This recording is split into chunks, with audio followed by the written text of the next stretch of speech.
So story time. I got margin called. Kind of. Well, no, it is a margin call. I got day trade called.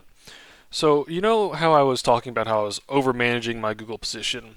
I sold covered calls or opened a calendar spread. I had 100 shares of Google and then three long calls in the money, expiring March. And on either Monday or Tuesday, I sold calls on the position, but then I bought them back on the same day.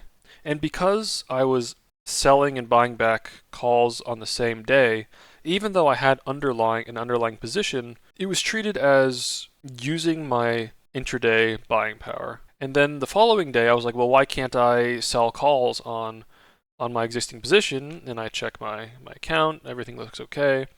I call into Fidelity. I'm like, hey, yo, what's going on here? Can I sell my calls here? And the guy on the phone was like, yeah, you can. Your margin looks like you don't really have margin left, but like you have cash to cover the trade. It should be fine.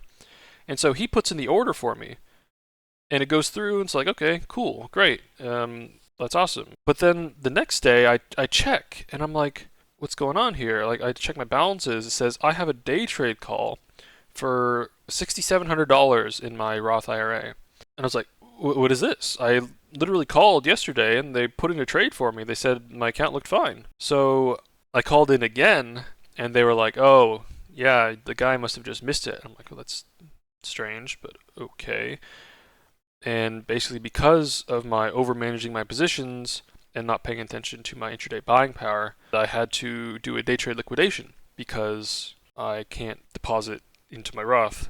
And so I had to liquidate some of my Google position, unfortunately.